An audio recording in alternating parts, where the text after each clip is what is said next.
Bushcraft 101, page 94. Planks. Planks are slabs of wood cross-cut from a larger piece and used as a cooking surface for foods such as breads and bannocks. These planks should be of a non-resinous wood so as to not affect taste.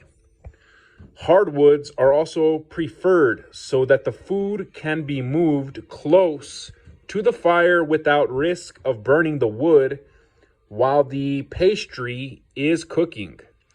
You can use planks for cooking almost any breads or bread-related food, but the batter must be a bit thicker, as the plank is generally angled on another piece of wood or stone to expose the pastry to the heat. It is then rotated and maneuvered to take advantage of the best slow cooking heat from the coals and fire. Tools for food handling. You won't need more utensils than the sheath knife and jackknife, as you can fashion any other utensil with these tools.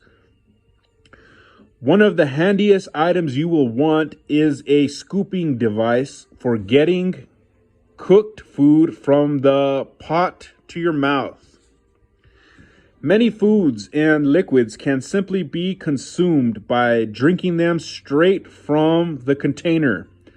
But if you want a spoon, it will not take much effort to carve one. Take a split branch about 8 inches long and 4 inches around.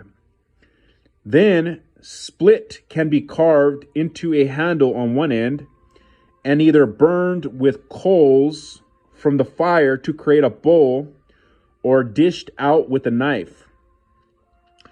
You can make a spatula in the same fashion. Follow the same procedure as the spoon, but instead of hollowing out the bowl, cut that end flat. If you find that you need a fork, a simple forked stick will do the job, as well as any metal fork. This might be necessary if you do not wish to eat your meat from the stick cooking it over the fire, or if you need to get a meat chunk from a pot. If you need tongs, creating them is a simple project. Use a green branch and cut in the middle of the branch. Then bend the green branch in half. A simple stick will work for stirring sugar into tea or coffee. Page 95. When it comes to the actual cooking, flat rocks free of moisture can make a great grill top. Depending on the thickness of the stone slab, you can cook anything from eggs to steak on stone. Using stone as a fire backing will also hold good heat for cooking with other methods, such as a rotisserie. Stones arranged around a fire can be used for anything from pot or skillet warmers to actual baking. Cast iron. Cast iron cooking has been the standard for good campfire cooking since the days of the pioneers. They say that nothing cooks like cast iron, and a good seasoned cast iron skillet or pot is a family heirloom. The main issue with cast iron, however, is the weight.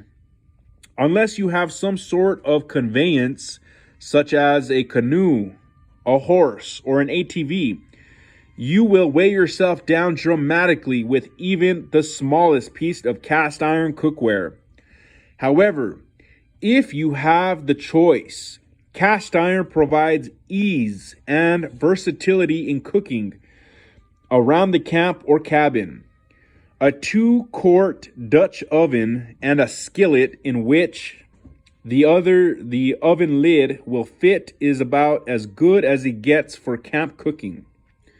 Bushcraft tip: if you want your cast iron pots and pans to stay seasoned, avoid washing them with soap.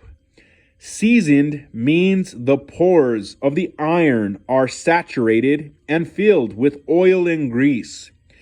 This makes the cookware non-stick, as well as adding to the flavor of the food cooked in it.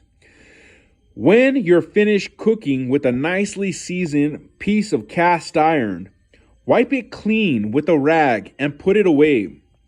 If something gets stuck to the surface or you accidentally burn food to the metal, fill it with water only and boil it over the fire.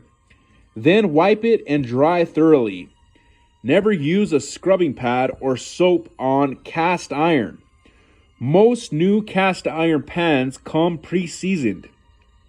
If yours is not, or if you buy used and it is rusted, clean the rust with a piece of steel wool. Wipe down with a heavy amount of cooking oil or lard, then heat over a fire. Repeat this process as needed until the oil stands in the pan. At this point, you can pour out the excess oil and wipe it down as usual.